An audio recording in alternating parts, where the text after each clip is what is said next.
Negative. Hold for France, please. No one has heard from the crew of Flight 447. The only communication, 24 maintenance messages transmitted by the plane hours earlier. An Air France maintenance worker tries to make contact, but his message bounces back. What the hell? Perhaps the communication system has failed. HF radio, especially at night, is not terribly reliable. So for some of the time that it was missing, everybody was saying, well, I hope it's just a communication problem. By the time the plane should have reached French airspace, controllers still can't make contact. At Charles de Gaulle Airport in Paris, the 11:10 a.m. arrival time comes and goes with no sign of Flight 447. The A330 would have run out of fuel by now. The airline begins notifying families. The plane has almost certainly crashed at sea. I had an infinitesimally small hope that he might have been on a different plane, because we weren't 100% sure when other flights might be coming back that he could possibly be on. By the afternoon of June the 1st, the world learns that Flight 447 from Rio to Paris has mysteriously vanished. It was a real shock to me and the whole industry that a modern aircraft like an Airbus A330, operated by a world-class airline like Air France, could just go missing without a word. Searchers scramble to the mid-Atlantic to look for the plane and survivors. The plane had been missing 11 or 12 hours at this stage, without any communication whatsoever. It's one of the worst accidents in the history of commercial aviation. An advanced passenger jet is gone. 228 people are presumed dead.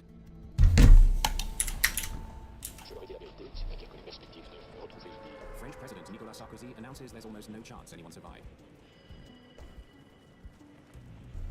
The job of solving this mystery falls to the BEA, France's air safety agency.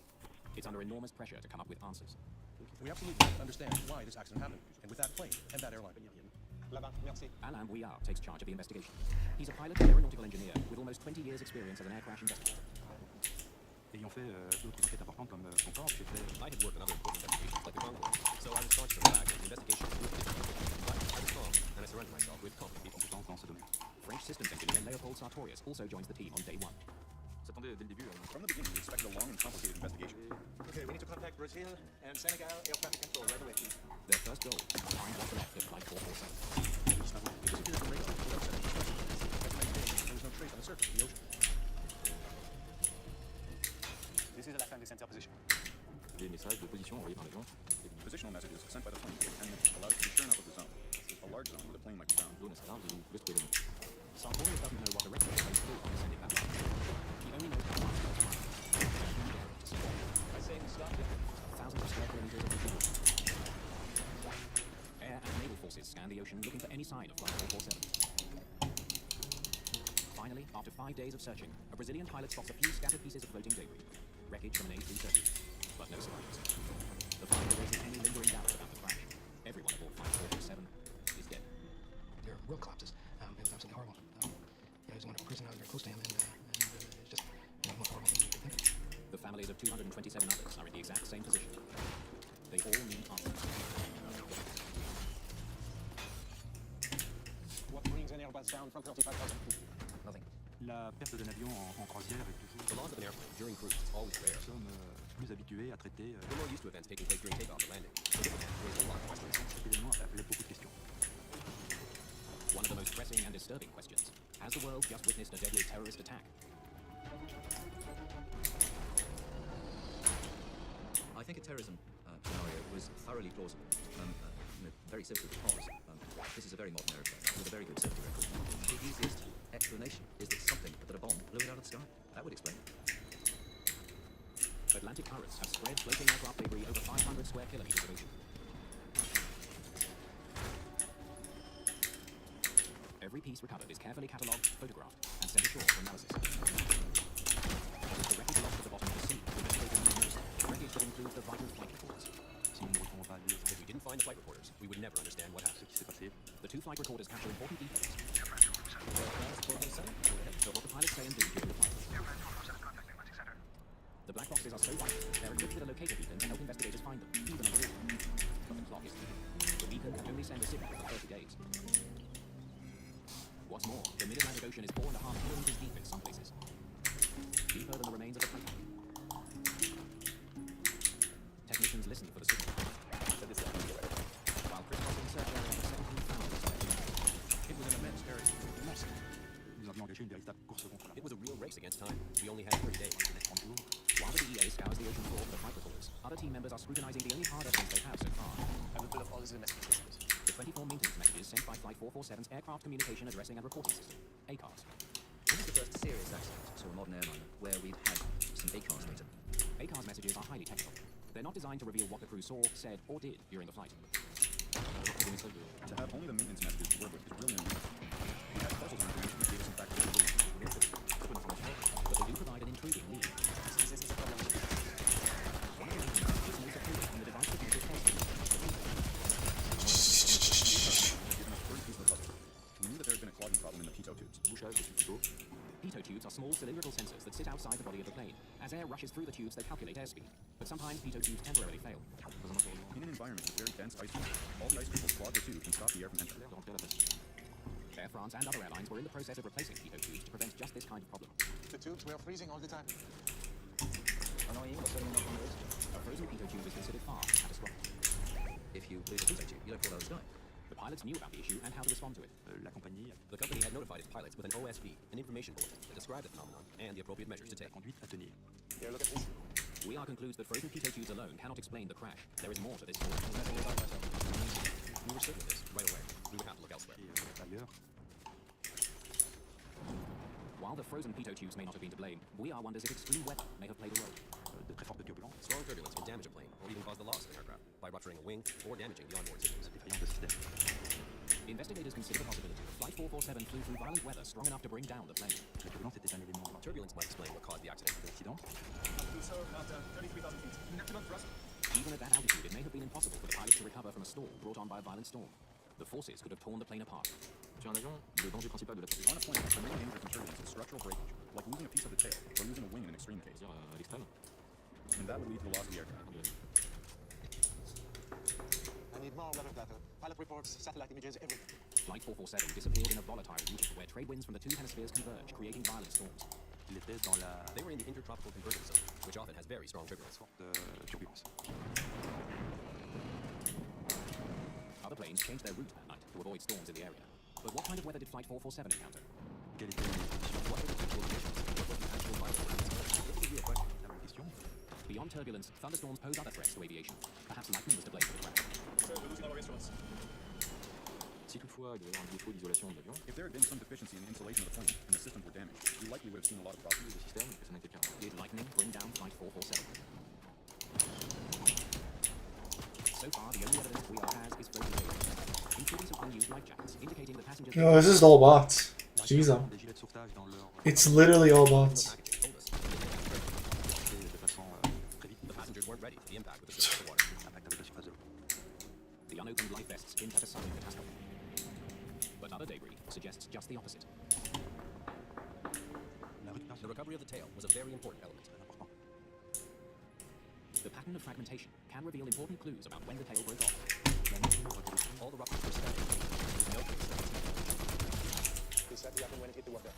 Cet empennage The tail was connected to the fuselage at the moment of impact. It didn't come apart in flight. rompu en vol. If the A330 hit the water in one piece, it wasn't brought down by a bomb or by turbulence. Investigators are no closer to solving this mystery. It has been 3 weeks since Flight 447 disappeared into the Atlantic Ocean.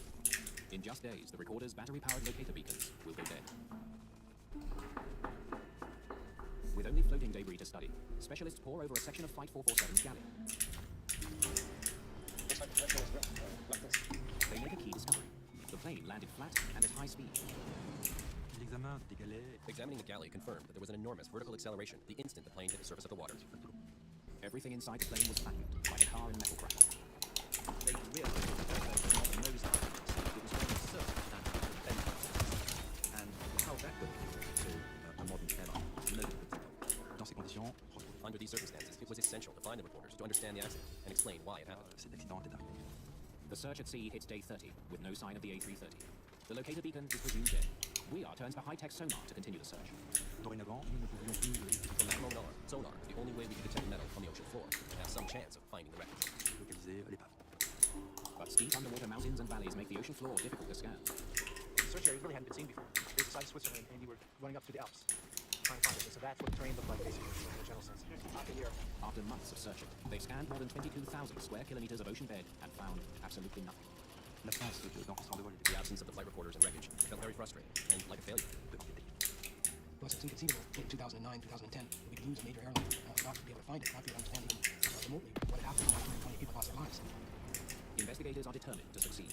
They turn to the same automated underwater vehicles that found the Titanic. it's probably the first time AUVs have been run on that terrain that's steep to look for something this small. You know, it's a big plane when you stand next to it, but when you're searching the ocean, it's a very small target. Still no sign of any wreckage at the bottom of the sea. It's as if the plane simply disappeared. 18 months after Flight 447 goes missing, WeAre realizes that the odds of finding what he's after are growing slim. At the end of 2010, we'd already spent 22 million euros. Continuing the search will cost millions more, with no guarantee of success. We weren't sure we could find the record, and if we did find a recorder, we weren't sure we'd be able to read them. The black box is not designed to stay in such deep water for 2 years and still function afterwards. The boxes may have already been crushed by the tremendous underwater pressure. At 4 kilometers below the surface, they're up against a punishing force of over 5,800 pounds per square inch. Investigators may be finding a reason for that. Nearly 2 years after the aircraft disaster, WeAre has little to show for his efforts. No significant wreckage and no black boxes. But he refuses to give up. We can stop. We can find the boxes. I know we can. For the BEA, it was their job to find out what happened, so obviously they wanted to find black boxes. But can you imagine what it would be like for Airbus not to know for sure what caused this accident, only ever to be able to theorize about it? Families of the victims are also desperate for answers. Extremely important for us to find black boxes and find out. On March 25th, 2011, the BEA begins one final survey. Again, they launch AUVs to scour the ocean floor. They focus on a 37-kilometer wide circle around the plane's last known position. The AUV is separate from the vessel. So once you launch it, it runs its 20 or 24-hour mission independent of the vessel. If the weather gets rough, the AUV is still tracking back and forth and it doesn't care. 1 week into the search, a submersible captures a sonar image of something huge on the ocean floor. WeAre's gamble may have just paid off. It sure looks like a plane. The crew immediately sends down another sonar, this time to take high-resolution digital images. Never thought I'd see the day.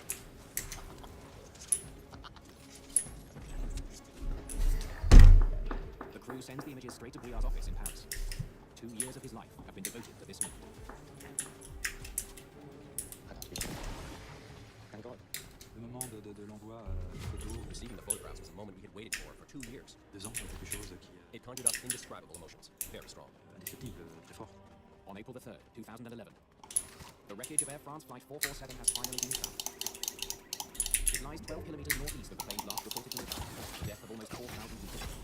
D'avoir déjà Locating the wreckage was already something exceptional and very significant in the life of an investigator. With the crash site pinpointed, a second hunt begins. An operator guides a robotic submersible as it peers through the darkness in search of the 2 black boxes. It's just like a junkyard. It's just nothing but aircraft debris everywhere. Things are on top of each other. There's fuselage skin, there's engines, there's all sorts of things all over the place. Days pass with no sign of the recorders. Investigators know that even if they find what they're looking for, 2 years underwater may have rendered the devices useless. We had no idea whether the flight data recorder and cockpit voice recorder were going to be open forward. Then we asked the breaking. Stop there.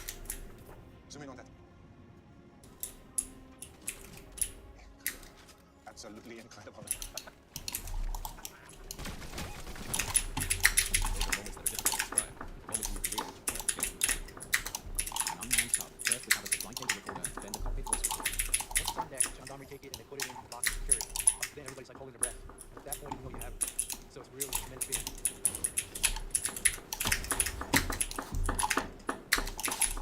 French gendarmes explored the flight data recorder and the cockpit voice recorder at the Sartorius lab in Paris. After countless hours of searching and steering, the world may finally understand what happened on board Flight 447. The answer to what went wrong may be locked in these watertight containers. le souci majeur, c'était There was a lot of concern that might get lost step and get lost. l'information. Things we handled with great care. One wrong move and a 2-year search costing almost 32 million euros will have been for nothing. Starting with the cockpit voice recorder, they carefully opened the protective casing, looking for the memory card inside. The worst thing would have been for the actual memory card to be broken, physically broken. This isn't good. See the damage? We quickly noticed that there were small parts that were broken, so we weren't sure that everything was in working order. If technicians can't fix the broken CVR, there may be no way to know what was going on in the cockpit just before the crash, or even who was flying the plane. Look at the FDR count. A close examination of the second box, the flight data recorder, brings better news. It's fine. I think we all looked at each other and said, it's incredible that they're in this state. It's incredible. The memory card is in excellent condition. We were able to read the data very quickly. While technicians try to repair the cockpit voice recorder, Sartorius carefully plots the flight recorder data. We're cruising safely at 35,000. The FDR data reveals that the pitot tubes did in fact freeze. The pitot tubes freeze here. The frozen tubes produce erratic airspeed readings causing the autopilot to shut off automatically. Caused by pilot shuts off, the pilot takes control of the plane. It warns the pilots very loudly. That can be a bit of a surprise, a bit of a shock. And it definitely was a shock to these pilots. And it was their reaction to this warning which was the key to everything else that followed.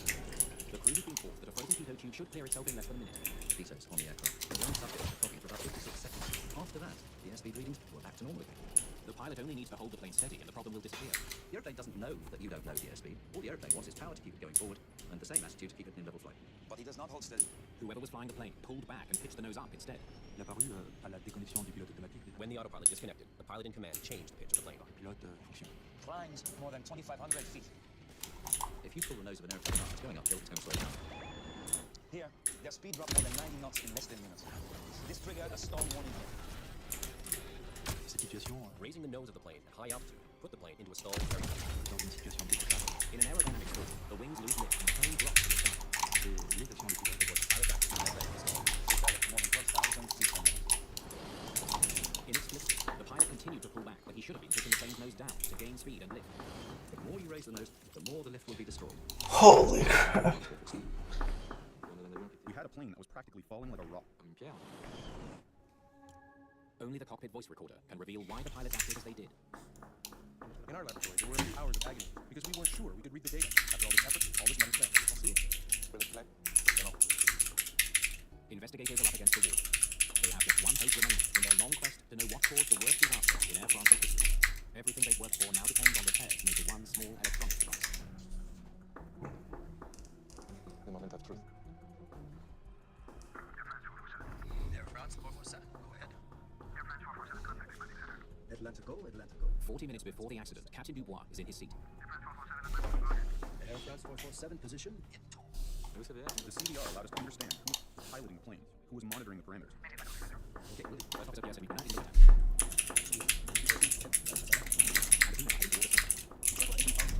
Normally, the crew would try to fly above a storm, but at this stage in the transatlantic flight, it's not safe to do that. At 35,000 feet, the air outside is too thin for the fuel-heavy plane to climb any higher. The pilots have only two choices: fly straight through the storm, or try to navigate around it.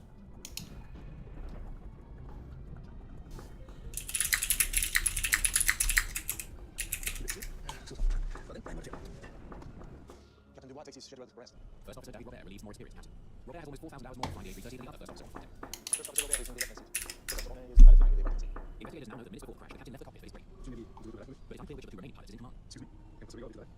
The way they acted when the captain had left the flight deck was not as if one of them was definitely in charge and the other one was definitely the supporting pilot. The confusion over their roles becomes critical when the plane hits a column of ice crystals in the cloud. The ice crystals pound the plane, captain. Robert has almost Parameters. Okay, will do. First officer Pierre Semiconductor is in the right-hand seat. So we've got everything. Go ahead. Yes, I saw that. And the two men are heading towards a storm. Looks like we're entering cloud. Normally, the crew would try to fly above a storm, but at this stage in the transatlantic flight, it's not safe to do that. Yeah. At 35,000 feet, the air outside is too thin for the fuel-heavy plane to climb any higher. The pilots have only two choices: fly straight through the storm, or try to navigate around it.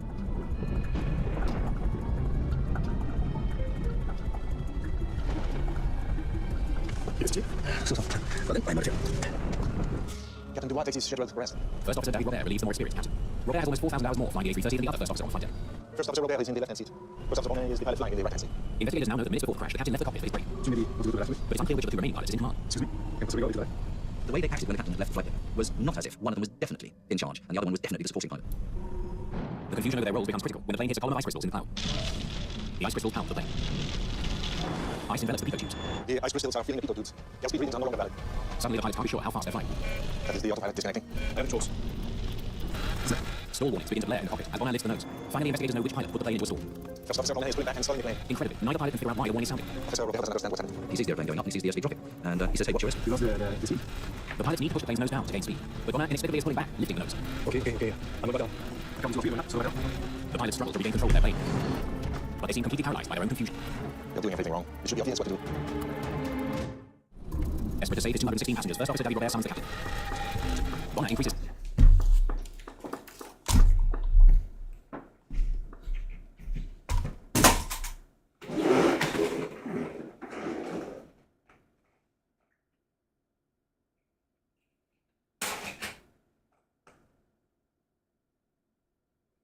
When a plane is going steep down crash,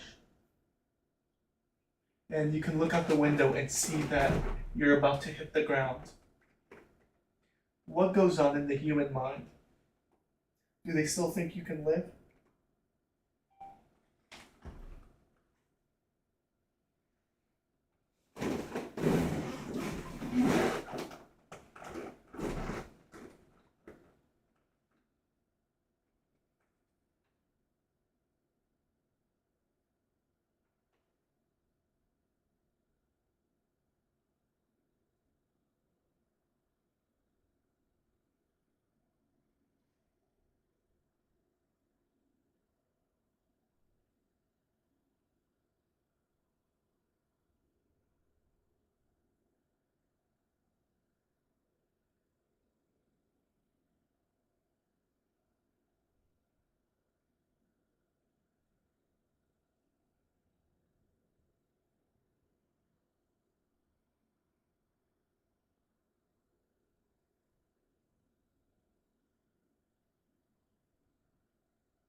Okay, like I'm talking about, plane is literally steep down.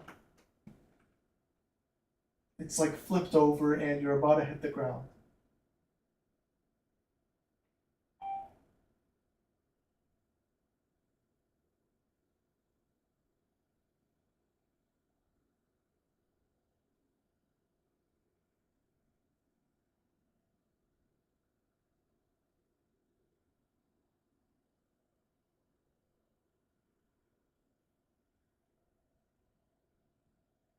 Is the brain like, okay, you're dead?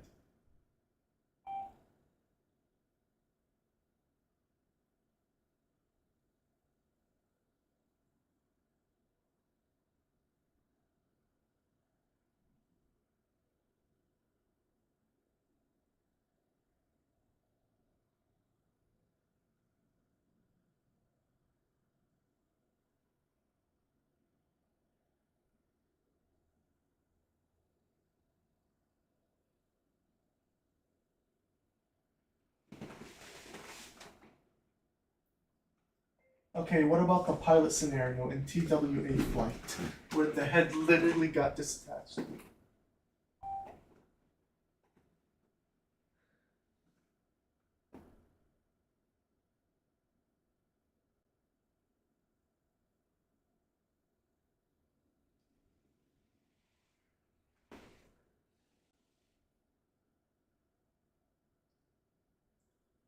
I don't understand. Are you literally telling me that when death is 100%, that the human brain is not going to say, alright, I'm dead?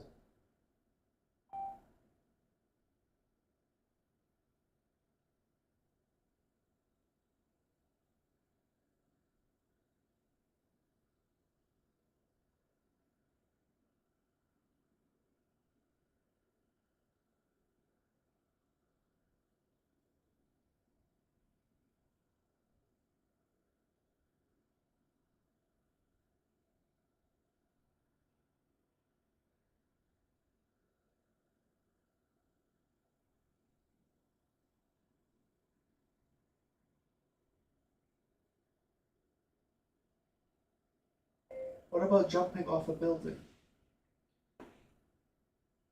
Surely the brain is like, I'm dead.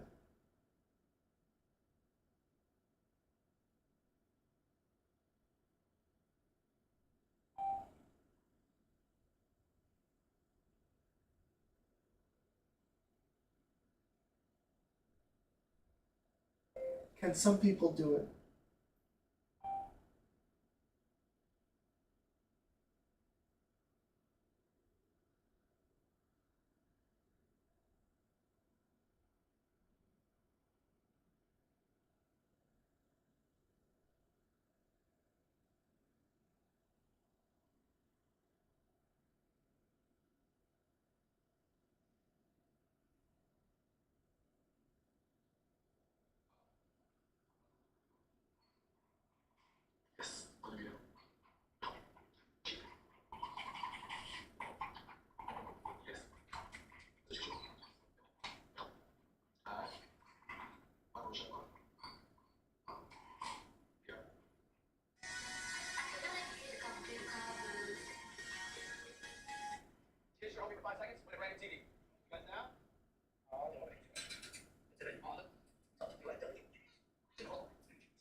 Do horses ever think?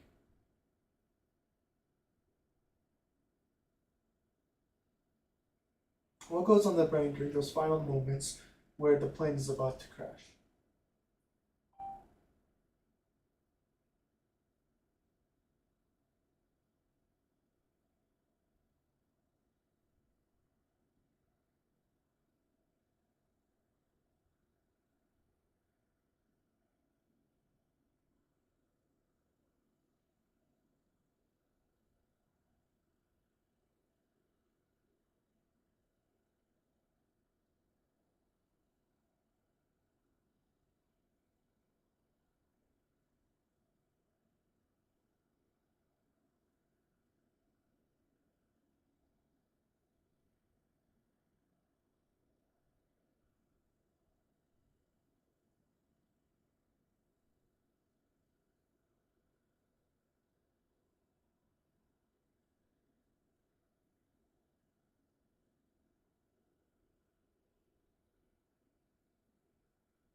And she's just hanging out.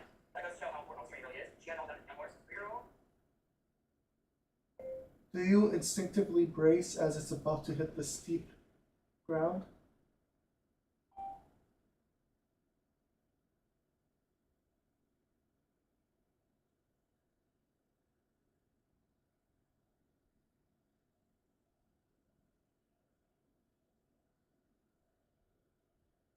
Is it instant death?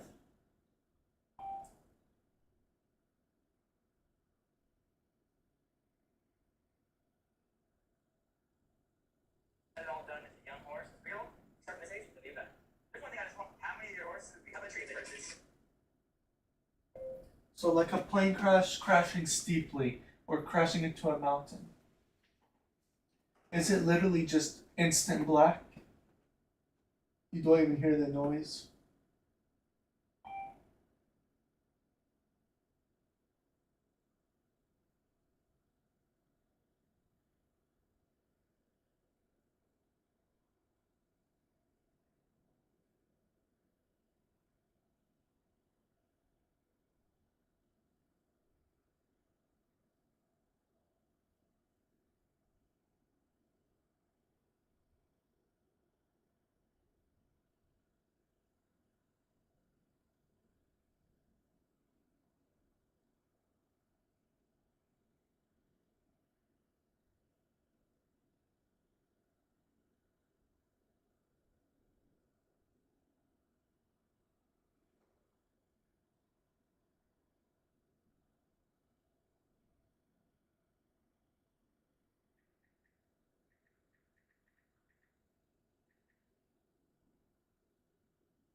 How many of your horses? Ever been on a trail ride and had a horse freak out about it? You better come.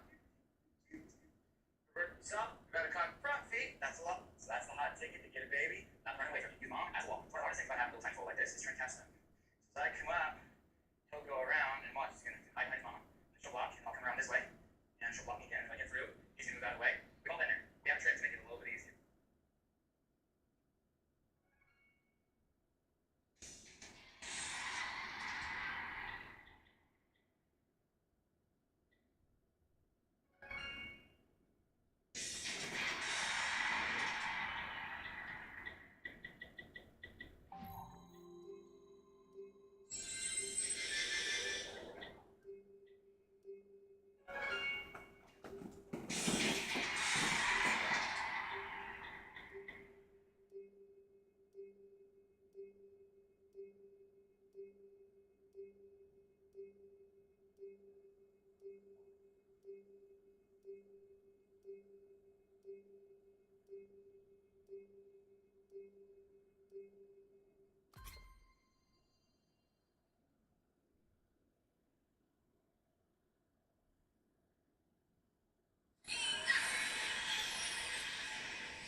ticket to get a baby, not to run away from it. Your mom as well.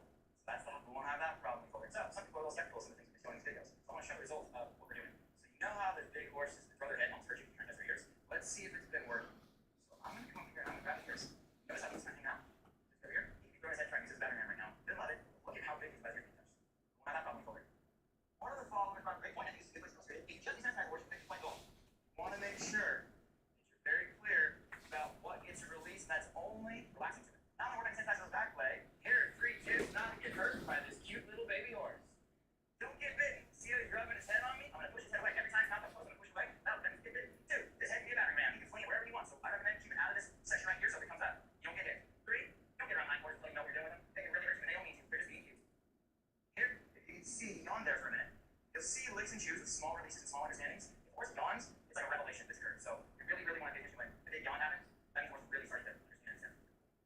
See, all right, I found a spot in toss it. You don't like this very much. So we got his back. When he's back in now. He's gonna get his back. So we're just gonna toss it up and over. I don't see any major reaction, so I'm gonna keep on moving further back. See, we can find a spot that's like.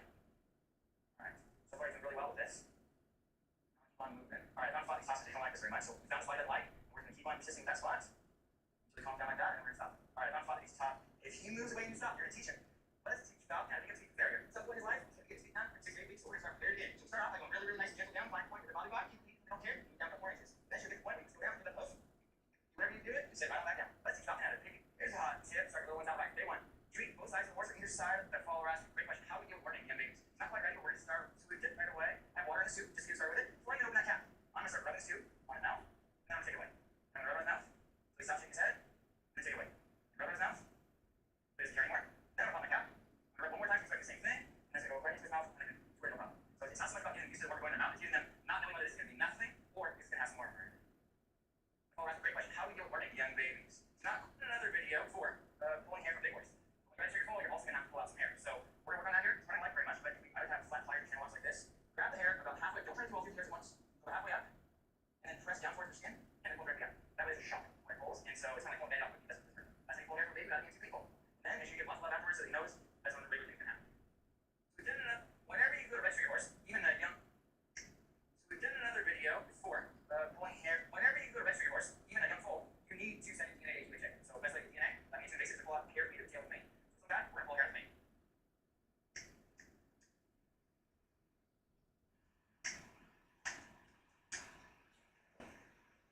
I don't know if you can figure out back up right now because there's too much upward motion. Give me a second.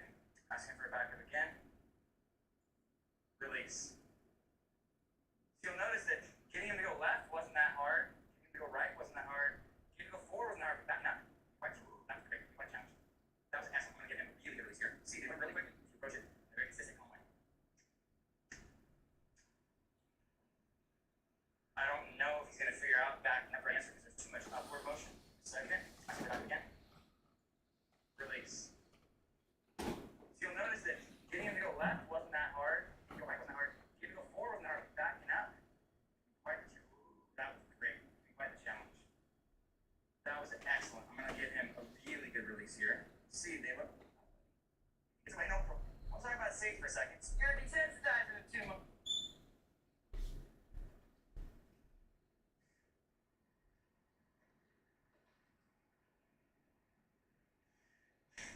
So, what I try to do at this stage, I'm going to try to walk back and forth.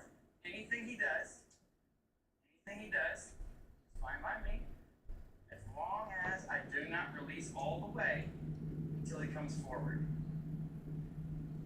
You have to be very patient and make sure you stay out of the way to get this done safely. You see many horses who at the adult age, 4, 5, 6, all the way up, cannot leap properly. It starts with not seeing it through this stage. Okay? I'm going to try to make it fall over here. So come side a little bit, up. Got to get up, walk. Good boy. You notice how a little bit less dramatic? You start to think, that's what we're shooting for. I'm going to try to walk at consistent speed. And if he looks at the robot's pause. And once he starts going down, right now he stopped. Pressure building up on the line, and getting to it. Excellent job. So here's why I don't always show it to them first, and then get them okay with it. In their life, they're going to see new things. They're always going to have nothing to know something. So I'm a big fan on some of this stuff at the beginning of just having the flag flop on top of them and having them get used to that. I don't want horses to have to see, have to touch the saddle before they're okay with the saddle going on. I want them to get used to things coming at them from the side, being placed on top of them. One of you guys said to try an umbrella. Yep. One of you guys said to try an umbrella. Yep.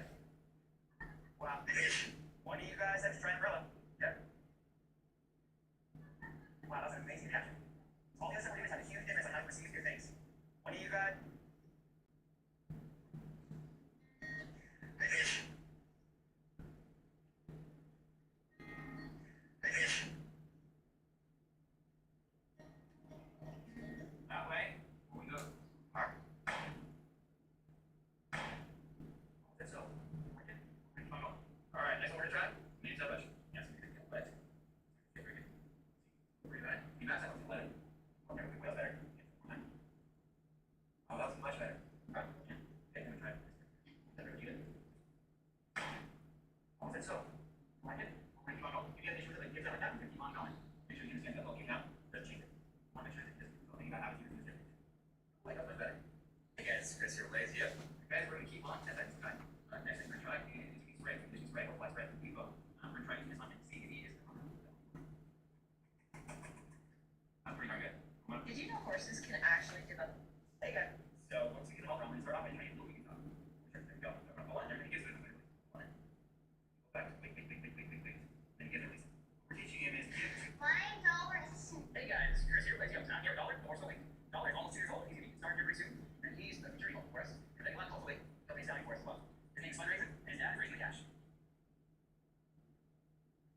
Hey guys, Chris here, lazy. I'm here with $1, the horse of the week. $1 is almost 2 years old, and he's gonna be starting here pretty soon. And he's the future home for us. You're taking a lot of calls away. Company's selling for us as well. His name's fundraising, and his dad is raising the cash.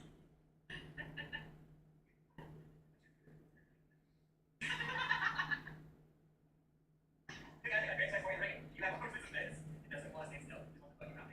Well, I got one right here. So we're doing it drop offs right here. No, we want to hit. Anything he does, not that my grabber. So if he was supposed to be my grabber, he goes, hi, I might have to put him down. Now we'll bring him up. Now we'll bring him up. I keep him in this box. Now he's standing still. In tension. That's what. Alright, this is one of the hardest ones. It's going to be a hold. I'm going to start off knocking on his face. I'm going to neck. It's really very hard.